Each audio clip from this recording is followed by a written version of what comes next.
Assalamualaikum warahmatullahi wabarakatuh. Ya, bertemu lagi dengan saya Arjuna Mada di video saya yang keempat. Ya, gimana kabarnya yang ada di depan layar kaca?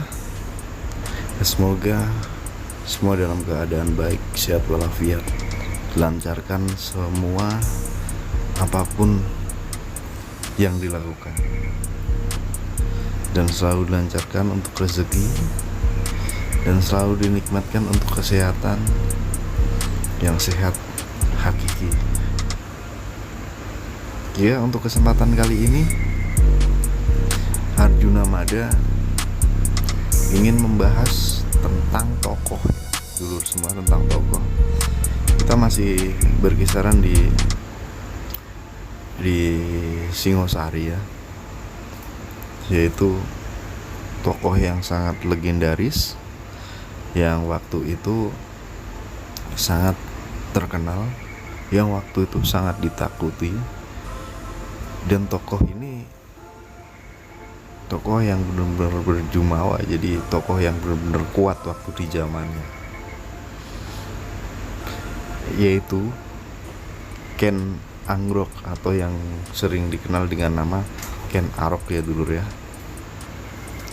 Tapi untuk memulai pembahasan kita pada kesempatan ini dulur, untuk video Arjuna Mada yang keempat,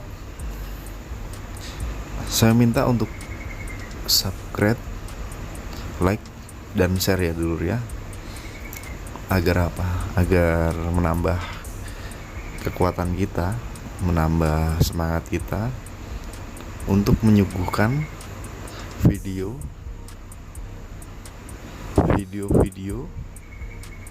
tentang masa lampau, tentang nenek moyang kita, yang pada zaman waktu kita kecil, yang pada zaman waktu kita masih belia, kita sering disuguhkan dengan dongeng-dongeng seperti ini, yang sering disuguhkan dengan dongeng-dongeng seperti masa-masa lampau. Biasanya kalau saya sendiri yang mendongengkan almarhum orang tua saya, almarhum bapak saya. Ya mungkin yang ada di depan layar kaca mungkin ada pendongeng dari orang tua juga, atau dari kakek, apa dari nenek, apa dari saudara-saudara yang terdahulu ya dulu ya.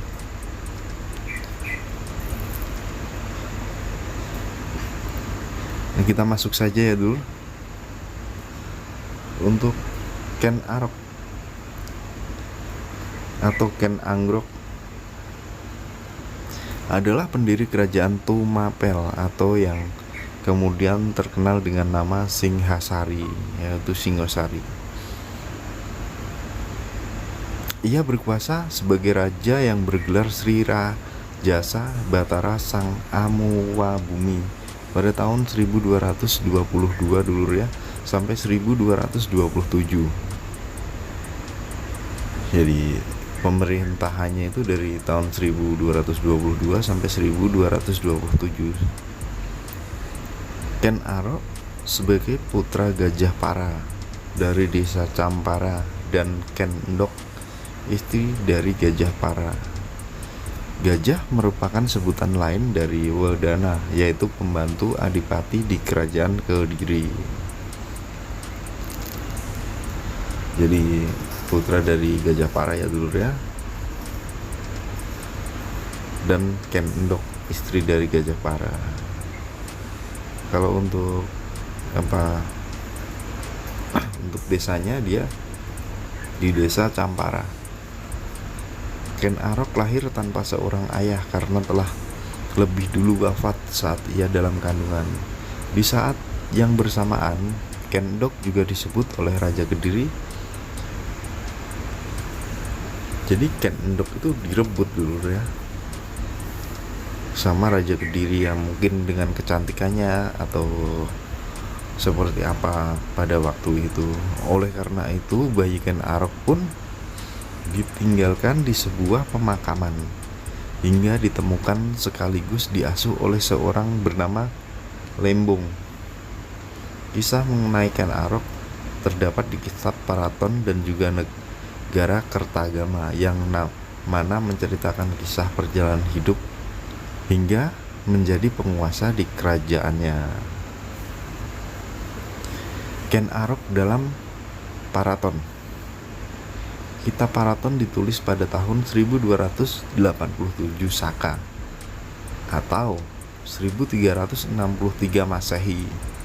Kitab ini menjelaskan mengenai keadaan Pulau Jawa pada zaman Hindu hingga masuknya Islam di Jawa. Jadi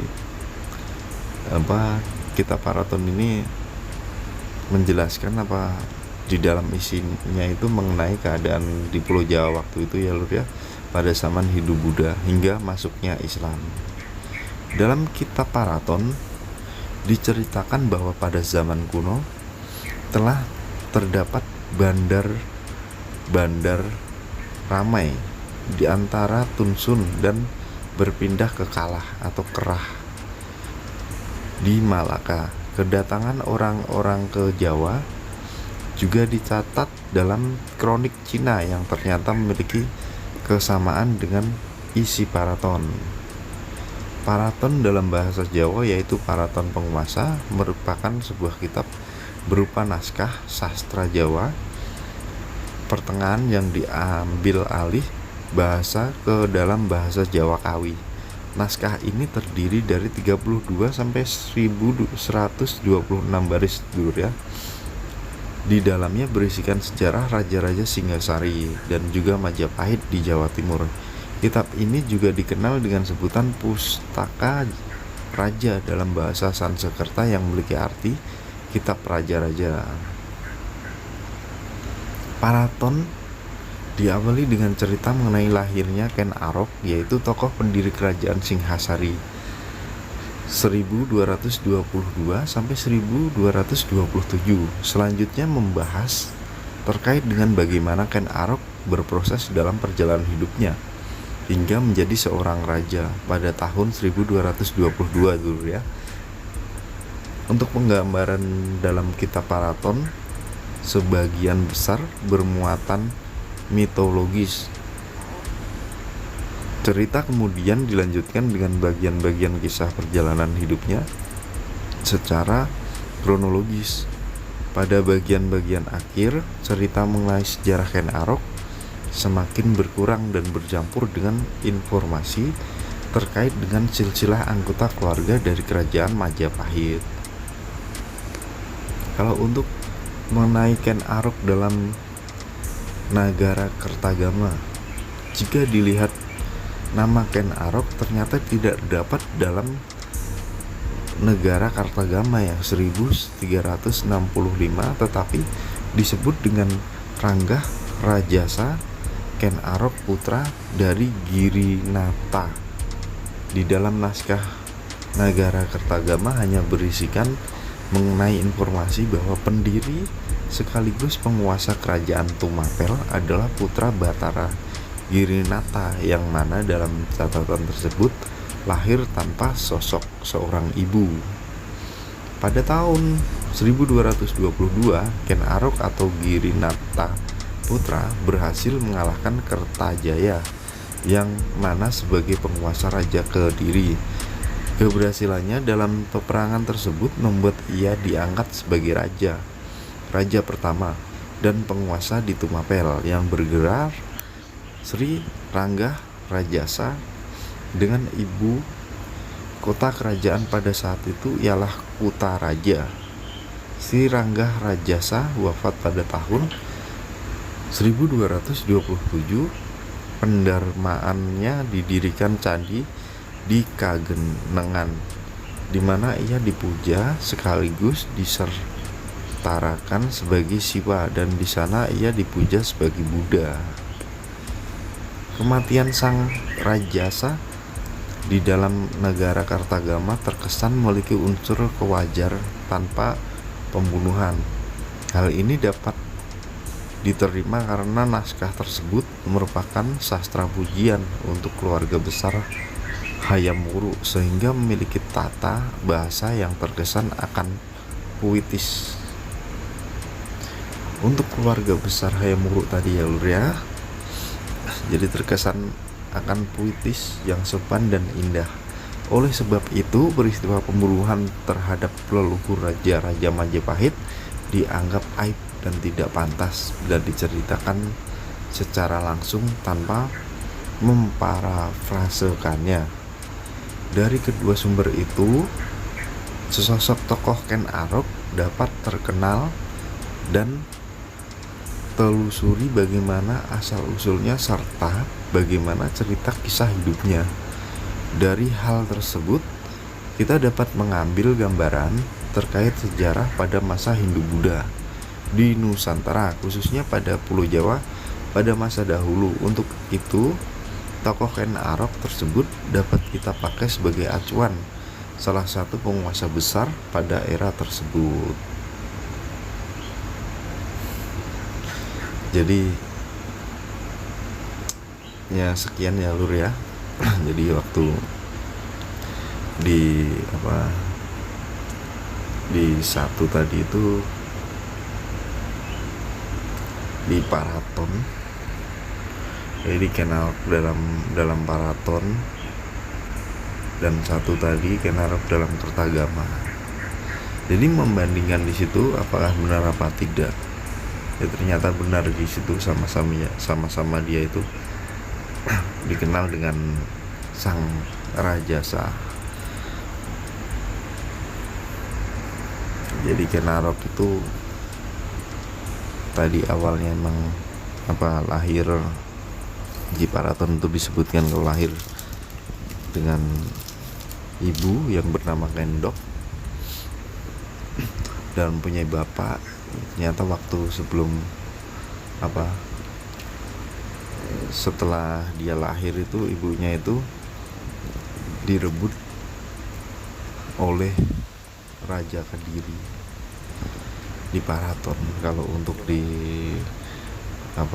negara Kartagama sendiri, dia itu adalah sosok kalau kita bilang itu ahli waris di kerajaannya yang diangkat raja waktu tahun 1222 dulu ya. Apakah itu benar apa tidak, silahkan menambah di komentar kita dulu ya, untuk membangun channel ini kita bersama-sama.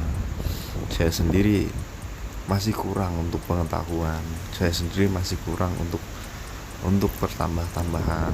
Makanya silahkan yang lebih menguasai dalam bidang kesejarah, silahkan ditambahkan di kolom komentar saya, dan kita ungkap bareng-bareng, kita ulas bareng-bareng. Yang kurang seperti apa silahkan ditambahkan. Tapi kalau yang salah seperti apa ya, saya hanyalah manusia biasa, saya hanyalah orang biasa yang ingin mengungkap sebuah Ken Arok itu seperti apa, tokoh legendaris kita dulu itu seperti apa. Ya dulu ya, cukup sekian dari saya, Arjuna Mada. Semoga bisa menambah pengalaman kita untuk mengetahui tentang sejarah masa lampau. Semoga apa yang saya suguhkan tadi bisa menambah pengalaman dan menghibur kita semua. Saya undur diri, Arjuna Mada dari layar kaca Anda. Sampai bertemu lagi di video-video yang selanjutnya. Assalamualaikum warahmatullahi wabarakatuh.